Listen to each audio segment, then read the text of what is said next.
दोस्तों, आपका बहुत-बहुत स्वागत है हमारे और आपके YouTube channel GK tips by Mahendra Bugalia पर। आज अपनी इस छोटी सी क्लास के अंदर राजस्थान की हस्तकला के बारे में पढ़ेंगे। तो मैं कंप्लीट हस्तकला आपको पढ़ा दूंगा। कौन सी हस्तकला कहाँ की फेमस है, उसके प्रसिद्ध कलाकार कौन से हैं और किस कलाकार को कब कौन सा पुरस्कार दिया गया है। अपनी इस क्लास के अंदर कंप्लीट राजस्थान की हस्तकला पढ़ेंगे। मैं आपको एक चीज बता देता हूँ, जो अपना ये यूट्यूब चैनल है GK tips by Mahendra Bugalia, आप इसको एक बार ओपन करें और इसके अंदर क्या कंटेंट पड़ा है वो कंटेंट देखें। जब आप कंटेंट देखोगे तो पाओगे इसके अंदर इतना बेस्ट कंटेंट है कि आपको लगेगा ये कंटेंट हमारे लिए ही बनाया गया है। कैसे कि आपको जो टॉपिक चाहिए वो टॉपिक आपको अलग सेपरेट तरीके से मिलेगा और छोटी सी क्लास के अंदर क्विक रिवीजन के हिसाब से शॉर्ट नोट्स के माध्यम से कंप्लीट आपको अच्छे से विवरण उसका वहां पर दे रखा होगा, जिनको आप पढ़ के अच्छे से समझ सकते हो और शानदार स्कोर कर सकते हो। चाहे आप राजस्थान का कोई सी भी एग्जाम की तैयारी कर रहे हो, रीट की तैयारी कर रहे हो, फर्स्ट ग्रेड की तैयारी कर रहे हो, सेकंड ग्रेड की कर रहे हो, पटवार, राजस्थान पुलिस, ग्राम सेवक, वीडियो पटवारी, ईओ, एलडीसी, कोई से भी राजस्थान एग्जाम की तैयारी कर रहे हो तो इसके अंदर आपको शानदार कंटेंट मिलेगा। पिछले 6 महीने की करंट अफेयर मिल जाएगी, फ्लैगशिप योजनाओं की अलग से क्लास मिल जाएगी। ठीक है, बजट की क्लास अलग से डाल के बहुत ही छोटी छोटी क्लास है, बहुत ही शानदार तरीके से, जिसको बोलते हैं अपन गागर में सागर भरना, उस कहावत को चरितार्थ आपने इस यूट्यूब चैनल पे किया गया है। तो आप एक बार यूट्यूब चैनल को जरूर देखें। और आपसे जो मेरे यूजर्स हैं, बहुत सारे यूजर्स हैं, बहुत लोग वीडियो को देखते हैं लेकिन कम ही लोग हैं जो वीडियो को लाइक करते हैं, अच्छा सा मेरे लिए कोई कमेंट करते हैं या चैनल को सब्सक्राइब करते हैं। तो प्लीज इतने लोग जब आप वीडियो को देखते हो तो फ्री के अंदर हम आपको इतना शानदार आपके लिए मेहनत कर रहे हैं, तो आपसे वापस हम्बल रिक्वेस्ट कर रहे हैं, प्लीज चैनल को ज्यादा से ज्यादा सब्सक्राइब करें, वीडियो को लाइक करें, अपने दोस्तों के साथ शेयर करें, हमारे लिए एक अच्छा सा कमेंट करें। ठीक है, और आपको ये पीडीएफ चाहिए तो ये मिलेगी टेलीग्राम चैनल पे, टेलीग्राम चैनल ज्वाइन कर लेना। उसके लिए वीडियो के डिस्क्रिप्शन में टेलीग्राम चैनल की लिंक दे रखी है। ठीक है, वहां पर और भी चाय पर चर्चाएं होती रहती है। चलिए आज की क्लास को अपन शुरू करते हैं, राजस्थान की हस्तकला को शुरू करते हैं। ठीक है, राजस्थान की हस्तकला, चलिए शुरू करते हैं। राष्ट्रीय पुरस्कार प्राप्त मोहनलाल किस शिल्प कला से संबंधित है? तो मर्ण मूर्ति कला से संबंधित है राष्ट्रीय पुरस्कार प्राप्त मोहनलाल। ठीक है, तो मोहनलाल जी का संबंध मर्ण मूर्ति कला से है। ठीक है, कुदरत सिंह जो मीनाकारी से संबंधित है, उनको पद्मश्री कब दिया गया था? तो 1988 में कुदरत सिंह जी को पद्मश्री पुरस्कार दिया गया था, जो मीनाकारी से संबंधित है। श्रीलाल जोशी जो भीलवाड़ा के, उनका संबंध पट चित्रण या फट चित्रण से है। फट चित्रण के अंदर फट किसको बोलते हैं आपको पता है? जब कपड़े के अंदर जो लोक देवता हैं उनका चित्र बनाया जाता है तो उसको फट बोलते हैं और उसका वाचन किया जाता है भोपों द्वारा। ठीक है, तो श्रीलाल जोशी जो भीलवाड़ा के हैं उनका संबंध पट या फट चित्रण से है और उनको 2006 के अंदर पद्मश्री पुरस्कार मिला हुआ है। शिल्प गुरु सम्मान इनको 2007 में दिया गया। ठीक है, आगे क्या है? हिसामुद्दीन का संबंध किस हस्तशिल्प कलाकार से थे, या हिसामुद्दीन है वो किस कला से संबंधित है? तो वो उस्ता कला से संबंधित है। उस्ता कला के अंदर जो ऊंट की खाल होती है उसके ऊपर अपनी कला का प्रदर्शन किया जाता है। तो हिसामुद्दीन है, उनका संबंध किस कला से है? तो उस्ता कला से है। ठीक है, आगे क्या है? उनको हिसामुद्दीन है, उनको पद्मश्री कब मिला? तो 1986 के अंदर हिसामुद्दीन को जो पद्मश्री है उनसे नवाजा गया था। आगे क्या? ऊंट की खाल पर सोने की नक्काशी का कार्य करना उस्ता कला कहलाता है। उस्ता कला के बारे में मैंने आपको संक्षेप में लिखने की कोशिश की है। आगे चलते हैं, आगे क्या है? जयपुर में मीनाकारी की कला किस शासक के समय आई थी? ठीक है, तो जयपुर के अंदर जो मीनाकारी की कला है वो किस शासक के शासनकाल में आई थी? तो मानसिंह प्रथम के शासनकाल में जयपुर में मीनाकारी की कला आई थी। ठीक है, मीनाकारी में क्या किया जाता है? तो सोना, चांदी और जो अन्य धातुओं के बने आभूषण होते हैं उन पर चित्रकारी करते हैं और उनमें रंग भरने की कला को मीनाकारी कला बोलते हैं। ठीक है, आगे चलते हैं। कुंदनलाल मिस्त्री, जो कुंदनलाल मिस्त्री और मुन्नालाल व दुर्गा सिंह है उनका संबंध किस कला से है? तो मीनाकारी कला से। मीनाकारी जयपुर की प्रसिद्ध है, इसके अंदर सोने चांदी है जो अन्य धातु हैं उनके आभूषणों पर चित्रकारी किया जाता है और उनमें रंग भरे जाते हैं, उस कला को मीनाकारी बोलते हैं। कुंदनलाल मिस्त्री, मुन्नालाल और दुर्गा सिंह का संबंध मीनाकारी कला से है। ठीक है, कुंदनलाल मिस्त्री को 1988 में पद्मश्री से सम्मानित किया गया। तो आपको ध्यान रखना है, कुंदनलाल मिस्त्री वो इंपॉर्टेंट है, इनको पद्मश्री मिल चुका है 1988 के अंदर और ये मीनाकारी कला से संबंधित है। पीतल पर मीनाकारी का कार्य जयपुर व अलवर के अंदर किया जाता है। पीतल पर मीनाकारी का कार्य जयपुर व अलवर जिले में किया जाता है।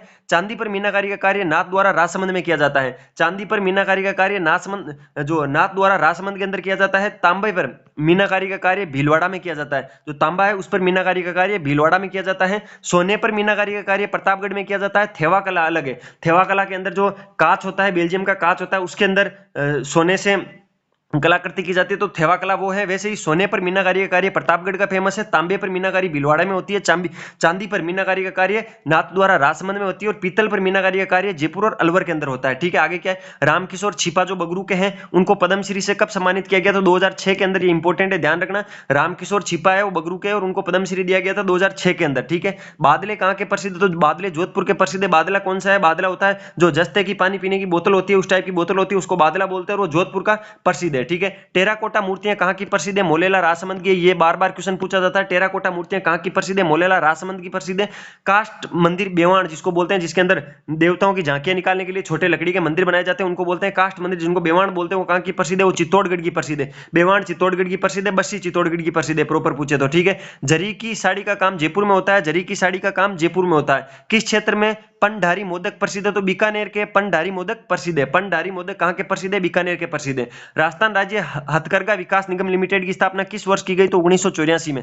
राजस्थान राज्य हथकरघा विकास निगम लिमिटेड की स्थापना किस वर्ष की गई? तो 1984 में राजस्थान राज्य हथकरघा विकास निगम लिमिटेड की स्थापना की गई थी। आगे चलते हैं।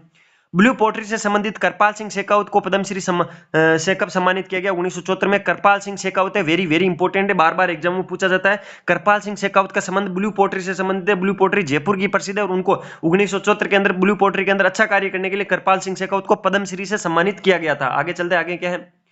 लकड़ी के बने देव विमान, जिसके अंदर देवता बैठते हैं, लकड़ी के बने देव विमान जिनकी देव झूलनी एकादशी पर झांकी निकाली जाती है, उनको बेवाण बोलते हैं। बेवाण के लिए बस्सी चित्तौड़गढ़ प्रसिद्ध है। ये लकड़ी के मंदिर नुमा कलाकृति होती है, तो लकड़ी के मंदिर बनाने के लिए कहाँ की प्रसिद्ध है? तो बस्सी चित्तौड़गढ़ प्रसिद्ध है। ठीक है, आगे क्या? बातिक के कार्य के लिए प्रसिद्ध है खंडेला सीकर। ठीक है, और खंडेला सीकर को आप ध्यान रखोगे, गोटा के कार्य के लिए भी प्रसिद्ध है खंडेला सीकर।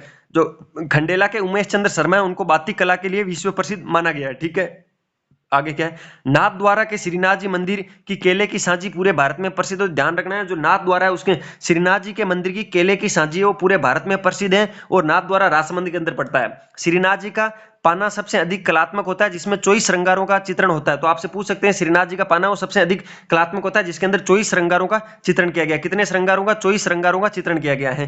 खेसले कहाँ के प्रसिद्ध है? तो लेटा जालोर के खेसले प्रसिद्ध है। खेसले कहाँ के प्रसिद्ध है? लेटा जालोर के प्रसिद्ध है। खेलकूद का जो स्पोर्ट्स का मटेरियल है, खेलकूद का सामान कहाँ बनता है? हनुमानगढ़ में बनता है, ये भी इंपॉर्टेंट है। कृषि के औजार नागौर में बनते हैं। कृषि के औजार नागौर में बनते हैं, यहाँ लिख नहीं रखा, लेकिन एक आपको गांव बताता हूँ, इंपॉर्टेंट है। नागौर का बू गांव किस लिए प्रसिद्ध है? आपसे पूछ सकते हैं, पटवारी में पूछा था, वापस पूछ सकते हैं। जो नागौर का बू गांव है वो किस लिए प्रसिद्ध है? तो नागौर का बू गांव है वो मिट्टी के खिलौनों के लिए प्रसिद्ध है। दरिया टांकला नागौर की प्रसिद्ध है, तो आपको ध्यान रखना है, टांकला गांव नागौर का दरियों के लिए प्रसिद्ध है और कृषि के औजारों के लिए पूरा नागौर प्रसिद्ध है। और जो बू गांव है वो मिट्टी के खिलौनों के लिए प्रसिद्ध है। मथेरना कला कहाँ की है? तो मथेरना कला बीकानेर की है। ठीक है, मर्ण मूर्ति और टेराकोटा कला मोलेला राजसमंद की है। मर्ण मूर्ति और टेराकोटा कला मोलेला राजसमंद की है। ब्लैक पोट्री कहाँ की प्रसिद्ध है? तो ब्लैक पोट्री कोटा की प्रसिद्ध है। ब्लैक पोट्री कोटा की प्रसिद्ध है। ठीक है, अगला क्या है? जाजम प्रिंट कहाँ का प्रसिद्ध है? तो अकोला चित्तौड़गढ़ का जाजम प्रिंट प्रसिद्ध है। अकोला चित्तौड़गढ़ का जाजम प्रिंट है जो प्रसिद्ध है। कठपुतली कहाँ की प्रसिद्ध है? कठपुतली उद्योग कहाँ है? उदयपुर के अंदर। अभी सीटी के अंदर ये पूछा था, तो आपको ध्यान रखना है, कठपुतली जो उद्योग है वो उदयपुर का है। ठीक है, मीनाकारी की कारीगरी लाहौर से राजस्थान लेके आए थे मानसिंह प्रथम है, जो मीनाकारी की कारीगरी को लाहौर से लेके आए थे। आपसे पूछ सकते हैं, जो मानसिंह है वो मीनाकारी कला किस देश से लेके आए थे? तो लाहौर से लेके आए थे। आपको ध्यान रखना है, कांच पर सोने का सूक्ष्म चित्रण थेवा कला कहलाती है। ये प्रतापगढ़ की प्रसिद्ध है। प्रतापगढ़ का जो सोनी परिवार है वो थेवा कला के लिए प्रसिद्ध है और इसके अंदर एक प्रथा है कि ये केवल जो ये कला है अपने जो मेल है पुरुष है उनको ही सिखाते हैं, वहां की महिलाएं या अपनी बेटियों को नहीं सिखाते। तो आपको ध्यान रखना है, बेल्जियम के कांच पर सोने का सूक्ष्म चित्रण किया जाता है, उसको थेवा कला बोलते हैं। थेवा कला प्रतापगढ़ की प्रसिद्ध है। कोप्तगिरी जयपुर व अलवर की प्रसिद्ध है। कोप्तगिरी है वो जयपुर व अलवर की प्रसिद्ध है। गोटा उद्योग के लिए प्रसिद्ध आपसे पूछे तो गोटा उद्योग के लिए खंडेला सीकर प्रसिद्ध है। ठीक है, गोटा उद्योग के लिए आपसे अगर प्रसिद्ध पूछे तो आप बता दोगे गोटा उद्योग के लिए खंडेला सीकर प्रसिद्ध है।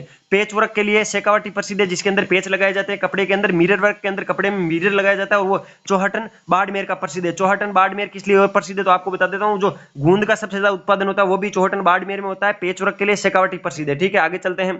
दाबू प्रिंट में रंगाई छपाई में जिस स्थान पर रंग नहीं चढ़ाता है उसमें लुगदी से दबा दिया जाता है। यानी ये कपड़ा है, इसे मान लो कि इतनी दूर में रंग नहीं चढ़ाना, बाकी में रंग चढ़ाना, तो यहाँ पर दाब दिया जाता है, यहाँ पर किसी चीज से इसको दबा दिया जाता है, जिसको दाबू प्रिंट बोलते हैं। ये अकोला चित्तौड़गढ़ का प्रसिद्ध है। और ये जो दाबू है वो अकोला के अंदर तो मिट्टी का और गोंद का दाबू बनाया जाता है। सवाई माधोपुर के अंदर यहाँ पर जहाँ कलर नहीं चढ़ाया जाता वहां मोम का दाबू बनाया जाता है। बालोतरा के अंदर मिट्टी का दाबू बनाया जाता है और सांगानेर के अंदर गेहूं के बीदड़ का दाबू बनाया जाता है। इंपॉर्टेंट है, ध्यान रखना। आगे चलते हैं।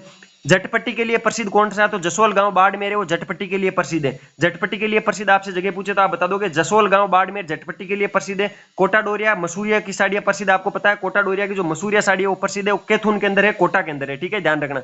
वे स्थान जहां जो टेराकोटा के लिए प्रसिद्ध है, मोलेला राजसमंद टेराकोटा के लिए प्रसिद्ध है। राष्ट्रीय पुरस्कार से सम्मानित मोहनलाल की शिल्प कला से संबंधित है? तो टेराकोटा से संबंधित है। आपको ध्यान रखना है, राष्ट्रीय पुरस्कार से सम्मानित मोहनलाल की शिल्प कला से संबंधित है, टेराकोटा से संबंधित है। बीकानेर के प्रसिद्ध मथेरना परिवार से संबंधित कलाकार कौन है? तो मुन्नालाल और मुकुंद जो है वो बीकानेर के प्रसिद्ध मथेरना परिवार से संबंधित कलाकार हैं। अजरक प्रिंट में लाल व नीले रंग का प्रयोग किया जाता है। ध्यान रखना है, अजरक प्रिंट के लिए लाल व नीले रंग का प्रयोग किया जाता है। आगे क्या है? मीनाकारी के लिए कुदरत सिंह को पद्मश्री पुरस्कार से कब सम्मानित किया गया? तो 1988 में मीनाकारी के लिए कुदरत सिंह को पद्मश्री पुरस्कार से सम्मानित किया गया था। आगे चलते हैं।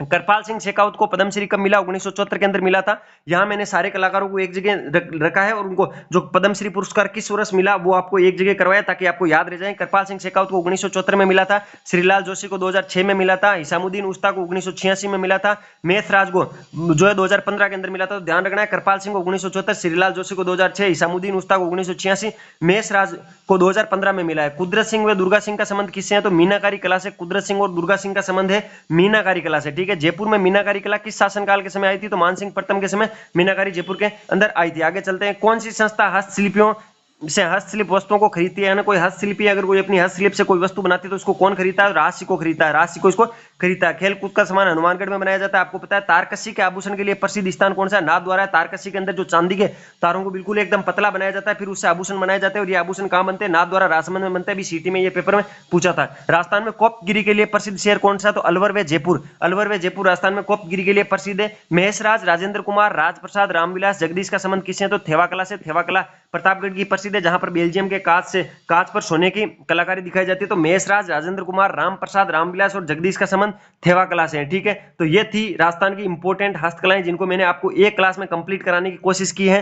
तो सागर में गागर भरने की पूरी मैंने कोशिश की है। क्लास आपको कैसी लगी? अगर अच्छी लगी तो कमेंट करना मेरे लिए अच्छा सा। चैनल को सब्सक्राइब प्लीज जरूर करना। आपको ऐसे वीडियो यहाँ पर मिलते हैं और बेल वाला आइकन दबा लेना, जिससे आपको नोटिफिकेशन, हमें मोटिवेशन मिल जाएगा और एक शेयर तो आपका बनता ही है। ठीक है, आगे आपको किस टॉपिक पे क्लास चाहिए वो मुझे कमेंट बॉक्स में जल्दी से बता दो। हमें सर इस टॉपिक पे क्लास दे दो, 24 घंटे में आपको उस टॉपिक पे अच्छी क्लास आपको मिल जाएगी। चलिए मिलते हैं फिर किसी नए क्लास के साथ। तब तक के लिए अपने स्वास्थ्य का ध्यान रखिए, अपनी पढ़ाई जारी रखिए। टेक केयर, जय हिंद।